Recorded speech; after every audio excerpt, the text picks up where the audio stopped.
Coming up today, senior defense officials from South Korea and the United States meet in Seoul as concerns mount that North Korea will launch a provocation in the coming weeks.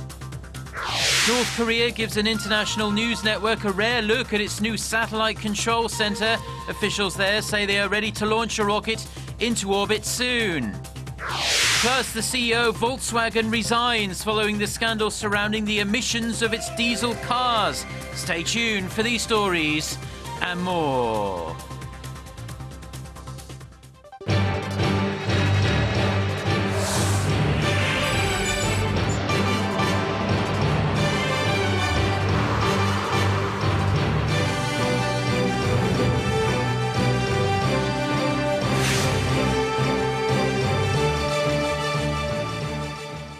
Hello and welcome. It's 6 a.m. on Thursday, September 24th here in Seoul. I'm Mark Broome and you're tuned in to our early morning edition of Arirang News.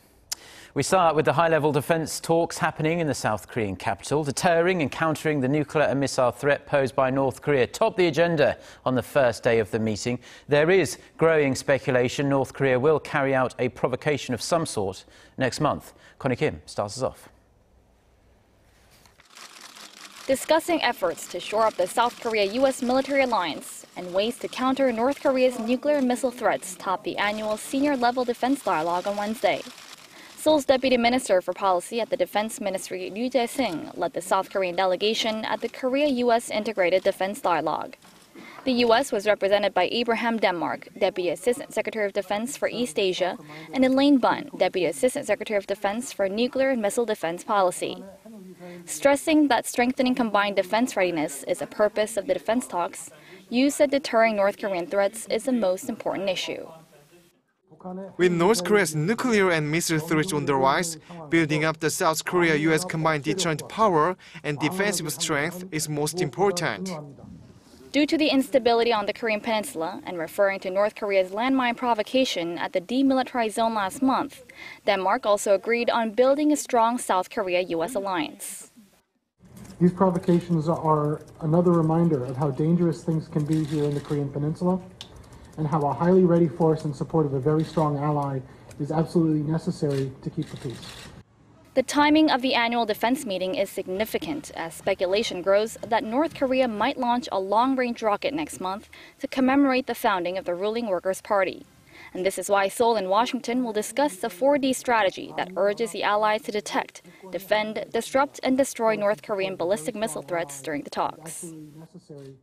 Seoul's defense ministry says that during the two-day meeting, Seoul and Washington will also discuss the agreed transfer of wartime operational control of South Korean forces and fine-tune the details of the security consultative meeting scheduled for November. Connie Kim, Arirang News. North Korea has given the international media a rare peek at its new satellite control center that's believed to be located in Pyongyang. CNN reported Wednesday that it was the first foreign media allowed inside the complex. The report included details from CNN's exclusive interview with officials from the North's National Aeronautical Development Association. They said that North Korea is making final preparations to send multiple satellites into space and that a rocket launch was imminent. The same agency made a similar announcement through a North Korean media outlet earlier this month, saying the regime will launch a satellite to mark the 70th anniversary of the founding of its Workers' Party in mid-October. A monument commemorating the victims of Japan's system of sex slavery during World War II will be set up in San Francisco. The city's Board of Supervisors unanimously passed a resolution on Tuesday to establish the memorial. Other similar memorials have been created in several locations across the U.S., including Glendale in California and Palisades Park in New Jersey. But this will be the first major city and international tourist destination to adopt one. Discussions will now start to determine the location and design of the monument. Historians estimate around 200,000 women, mostly Koreans, were forced to work as sex slaves for Japan in the early to mid-20th century. The CEO of German auto giant Volkswagen has stepped down after the company admitted around 10 million vehicles worldwide were fitted with software to cheat diesel emissions tests. In a statement posted on the automaker's website, Martin Winterkorn said he was stunned that misconduct on such a scale was possible in the Volkswagen Group. He added that the process of clarification and transparency must continue in order to rebuild the company's tarnished reputation. In a busy day of developments, an opposition party in Germany has also claimed that the German government was aware Volkswagen was rigging its emissions tests and let it go on. The German Green Party says Angela Merkel's government admitted back in July that it knew about VW's test rigging software. Germany's Transport Ministry has denied those claims. Chinese President Xi Jinping says Beijing and Washington must deepen each other's understanding and show mutual respect. President Xi started his first day in the United States offering cooperation on tackling cyber crimes while reassuring nervy investors that China's economy is stable. Song Ji-son reports. A new model for a major country relationship based on deeper understanding and reducing mistrust. That is the vision laid out by China's President Xi Jinping on his first state visit to the U.S.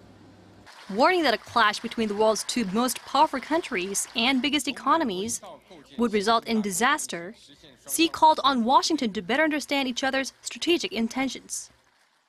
If China and the U.S. cooperate well, they can become a bedrock of global stability and a booster of world peace. Should they enter into conflict or confrontation, it would lead to disaster for both countries and the world at large. Responding to Washington's allegations that China has been behind cyber attacks, Xi also pledged to cooperate with the U.S., stating Beijing is also a victim of such crimes. China is a strong defender of cyber safety and also a victim of hacker attacks. The Chinese government, in whatever capacity, will not participate, encourage, and support anyone to commit commercial theft. China is willing to set up a high-level joint dialogue mechanism with the U.S. on fighting cyber crimes. Xi also reassured the U.S. that the Chinese market has reached a phase of self-recovery and that it will maintain a stable and reasonable economic growth. He also stressed Beijing will not devalue its currency to boost exports, as it opposes a currency war, and remains committed to financial reforms and an open economy. Xi is scheduled to hold summit talks with his U.S. counterpart, Barack Obama, on Friday, where the two will delve into a number of issues, including ways to enhance cooperation towards denuclearizing Pyongyang. Song Ji-son, Arirang News. Pope Francis has called for action on climate change in an address at the White House. Speaking in front of a crowd of thousands of people on the first day of his visit to the US, the Pope said climate change was a problem that can no longer be left to a future generation. Pope Francis also challenged those who doubt the science of climate change. He said there had to be a serious and responsible recognition of the conditions facing the world's children. The Pope also called on the US to protect religious liberties, saying it was one of America's most precious possessions. Officials say Pope Francis also spoke one-on-one with US President Barack Obama for about 30 minutes. The pontiff is scheduled to give a speech to US Congress on Thursday local time. Tens of thousands of people in Japan have once again taken to the streets to voice their anger at recently passed security bills that allow the country's military to take part in overseas conflicts. Along with demonstrators against the government's nuclear policy to reopen the nation's nuclear power plants, organisers estimate some 25,000 people gathered at Yoyogi Park in Tokyo on Wednesday. Nobel Prize laureate Kenzaburo Oe was among the protesters and said the country was at its most dangerous point after 70 years of post-war peace, and asked the participants to keep resisting the changes. Back here in Korea, and a televised debate on how to reform Korea's rigid labour market was held on Wednesday between two rival party lawmakers who head their respective labour reform committees. Ji Myung-gil reports. Lee In-jae, who heads the Saenuri Party's Labor Reform Committee, began the debate by praising the September 13th tripartite deal between labor management and the government. The Grand Compromise is a historic agreement. The tripartite agreement will help overcome social and economic crisis at a time when the Korean economy is struggling. However, Chu Mi-ae, who chairs the main opposition New Politics Alliance for Democracy Labor Reform Committee, says the deal violates the Constitution. The agreement violates Korea's constitutional order. Such administrative procedures go against the principle of a constitutional state. Also, it cannot be a grand compromise when only one umbrella union participated. The Korean Confederation of Trade Unions, one of Korea's two labor groups, neither participated in nor signed the deal. Instead, they insisted the government was trying to implement changes that would worsen labor market conditions and hurt people's livelihoods. At the heart of the heated debate was a trilateral commission's deal that would allow companies to easily fire negligent or underperforming workers. The opposition is saying the agreement will easily allow the layoff of workers, but that's not true. We are working on the administrative procedures to prevent unfair dismissals of employees from their work. Korea does not have an objective assessment system to evaluate workers.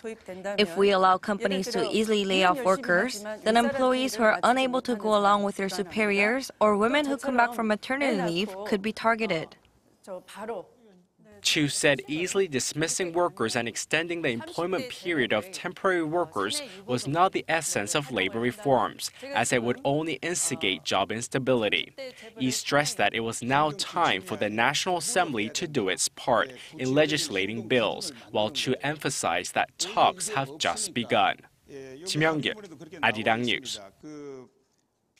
Now, staying with the conflict over labour market reform, the Korean Federation of Trade Unions has staged a general strike in Seoul against the recent agreement between labour management and government. Over 5,500 members of the umbrella union took part in Wednesday's rally. They say the labour reform bills will mean more layoffs, lower wages and more non-regular positions. Some clashed with police as well when they tried to march to the presidential office of Cheongwadae after the rally. And on a related note, the head of the Federation of Korea Trade Unions has denounced the 5 major labour reform bills being pushed by the ruling Saenuri Party, saying they include terms not discussed during the trilateral meetings. The Korean government is instituting a number of measures to help the local tourism sector get back on its feet after the recent MERS outbreak. It has pledged to provide the sector with more financial support and revamp a special certification system. Kim Ji-yeon reports. Korea's Culture Ministry is working towards the normalization of the local tourism industry, which was largely affected by the MERS outbreak earlier this year. The Culture Ministry said Wednesday that it'll inject an additional $109 million of supplementary budget on top of the $200 million it allotted as special loans in August. Those eligible to the loans can pay back the borrowed amount after a period of between 4 to 13 years with floating interest of under 2.3%. Conditions, the ministry says, are more favorable than those currently provided by local banks. The ministry added it'll improve the country's recognition of products considered to be the highest quality, especially traditional craftwork pieces, in order to further boost morale of the local cultural industry. The ministry unveiled a new certification mark to guarantee the authenticity and quality of items, with a consultative group to start working on the certificate's promotional strategies in December this year. The group comprised of officials from the Korea Creative Content Agency and Korea Craft and Design Foundation will be tasked with creating guidelines that will help select the products to bear the mark. Culture Minister Kim Jong-duk hopes the improved system will help maximize the country's potential in tourism and the export of culture-related goods and play a positive role in boosting the local economy. Data released by the Bank of Korea earlier this week shows sales of local businesses during the April to June period plunged more than 4% from the same period last year, largely due to the MERS outbreak. Kim Ji-yeon, Arirang News.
Well, that's all we have for now. I'm Mark Broome. Have a great day, and thank you as always for watching. Goodbye.